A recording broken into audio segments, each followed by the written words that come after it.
Buenas noches, bienvenidos. Aquí están las principales noticias de Colombia y el mundo. Atención en Bogotá. El presidente Petro le respondió a J.P. Hernández por lista de mercado de 30 millones de pesos. Luego de que se conociera que el Departamento Administrativo de la Presidencia gastó cerca de 30 millones de pesos en alimentos para las principales viviendas del gobierno, tras la denuncia hecha por el senador J.P. Hernández, que con lista en mano mostró cómo adquieren exactamente los mismos productos a los que la presidencia les aplicó el impuesto saludable, el presidente Gustavo Petro respondió sobre sus gustos culinarios. La polémica generó todo tipo de reacciones y comentarios en las diferentes redes sociales, cuestionando la comida saludable del presidente de Colombia. El listado de productos muestra compras de queso, salchicha, mermelada, gaseosas, las cuales tuvieron en noviembre un impuesto del 10% por su consumo, lo que hizo que le reclamaran al presidente Gustavo Petro. Las cifras se conocieron por un derecho de petición que presentó J.P. Hernández al DAPRE, solicitando la lista de mercado de la presidencia y cuánto se gasta el gobierno nacional comprando estos alimentos. Los números corresponden a un millonario contrato que ostenta la Casa de Nariño con una cadena de supermercados. Ante las críticas y los reclamos, el presidente Petro aprovechó no solo para comentar sobre esto, sino también para criticar una publicación de Miguel Polo Polo que se cuestiona al primer mandatario. En una publicación en su cuenta de X, Petro respondió de manera jocosa sobre lo que le gusta y no le gusta comer, pues Polo Polo manifestó en la misma red social su preocupación por el país luego de que se comentara sobre las posibles adicciones del mandatario. El senador muestra a Petro en un video mientras come y consume un sancocho y señala: miren su mirada perdida, sus movimientos y su poca capacidad de control. Estas son actitudes de drogadictos o viciosos. Preocupante la actitud de este señor. ¿En manos de quién está nuestra nación?, señala el congresista en su publicación. Ante el comentario de Miguel Polo Polo, el presidente de Colombia aprovechó y contestó: ya que se interesan en mis gustos culinarios, confieso, detesto la leche y los productos lácteos. Además de mencionar sus habilidades culinarias, hago un buen espagueti a la matriciana. En la misma publicación, el presidente Petro responde al escandaloso y polémico listado de mercado, señalando que de los 30 millones que habló tan profundamente el senador de la extrema derecha, comen 40 personas cotidianamente, fuera de las personas que vienen en delegaciones, visitas y reuniones que se hacen.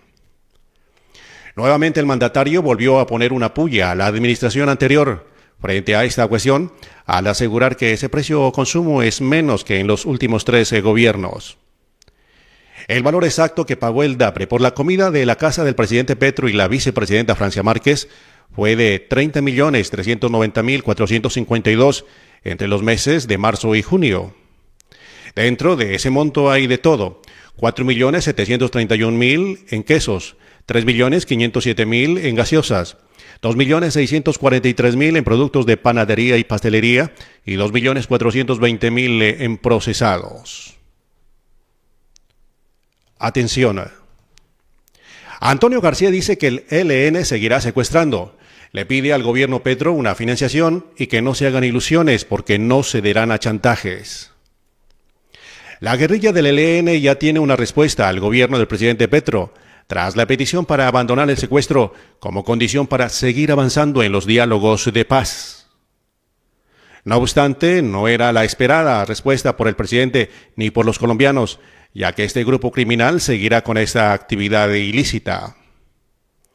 Así lo hizo saber Antonio García, máximo comandante del ELN, a través de varios escritos, en los que dejó claro que el tema del secuestro no se ha incluido en la mesa de diálogo y que esa organización necesita recursos para su sostenimiento. Con la liberación del padre de Luis Díaz, el ELN cumplió con la familia y con Lucho. No existe ningún acuerdo en la mesa sobre las retenciones ni económicas, políticas o judiciales, dijo el guerrillero del ELN. Eso significa que el ELN seguirá delinquiendo mientras el gobierno Petro le ha concedido un cese al fuego bilateral, porque el Estado sí debe respetarlo mientras que ellos continúan delinquiendo. Queda pendiente buscar en la mesa una solución concreta y real para financiar el cese. Esto lo tiene claro la delegación del gobierno. Por eso se estaba buscando una forma de financiación del cese al fuego, dijo Antonio García del ELN. Dicha financiación de la que habla García es la que recientemente pidió el ministro del Interior Luis Fernando Velasco, es decir, que los impuestos de los colombianos se les paguen a los helenos para dejar de secuestrar o buscar recursos económicos con la comunidad internacional para el mismo fin. El ELN no aceptará imposiciones ni chantajes, que no se hagan ilusiones. El ELN respetará lo acordado, reiteró Antonio García. Sin duda, la postura de García complica el avance del proceso de paz, porque tras el secuestro de Luis Manuel Díaz, se abrió la discusión sobre la actividad delincuencial de esta guerrilla que no da muestras de paz. Se desconoce qué hará el gobierno Petro ante esa situación, pero no cabe duda de que los helenos no tienen una intención clara de abandonar sus actividades. Los integrantes de la Delegación de Paz del Gobierno Nacional se pronunciaron por la liberación de Luis Manuel Díaz, padre del jugador de la Selección Colombia Luis Díaz, tras 12 días de cautiverio. Los negociadores no ocultaron su alegría por la libertad de Luis Manuel, pero dejaron claro que este episodio es la muestra de que se debe abordar el tema del secuestro de inmediato para poder continuar con la negociación de paz. El proceso actual del ELN ha avanzado como ningún otro hasta hoy. No obstante, nuestra delegación considera que el secuestro de Luis Manuel Díaz ha sumido nuestro diálogo en una situación crítica y que por ello ha llegado el momento de tomar decisiones que eliminen el secuestro, como lo hemos solicitado desde el comienzo de los diálogos. Nuestra delegación exige desde ya y exigirá en la próxima reunión con la delegación del ELN que cada una de las personas que están en esa organización en cautiverio sea liberada en condiciones de seguridad y dignidad de manera inmediata. Dice uno de los puntos del comunicado, donde queda claro que el ELN debe liberar a todos los secuestrados. Además indican que no se tolerará la justificación de que el secuestro es una fuente de financiación para la guerrilla y que ese punto se discutirá también entre las partes. El ELN ha justificado este método argumentando que es parte de su financiación. Es insostenible argumentar desde un punto de vista ético que comerciar con seres humanos es lícito, aún bajo las condiciones de un conflicto armado. Consideramos que cualquier discusión sobre mecanismos de financiación a esta organización armada solo podrá hacerse una vez que se aclaren los términos de su proceso de incorporación política en el escenario del fin del conflicto, tema que también debe ser abordado en la primera reunión. Los negociadores tienen claro que el secuestro genera un repudio nacional, por lo que será un tema que debe quedar claro para encontrarse nuevamente en un ciclo de paz con el ELN. Atención. La Corte Suprema de Justicia no investigará disciplinariamente a la procuradora Margarita Cabello por presuntamente haber extralimitado de sus funciones al suspender provisionalmente en mayo de 2022 a los alcaldes de Medellín y de Ibagué, Daniel Quintero y Andrés Fabián Hurtado, respectivamente. La solicitud la habían hecho varias personas ante el alto tribunal luego de presentar quejas formales. En un documento de 13 páginas, la Corte Suprema de Justicia explicó, en primer lugar, que las pruebas que se aportaron en estas quejas formales demuestran que las suspensiones temporales no fueron emitidas por la procuradora Cabello, sino por otros funcionarios de la entidad, por lo que ordenó el archivo del proceso.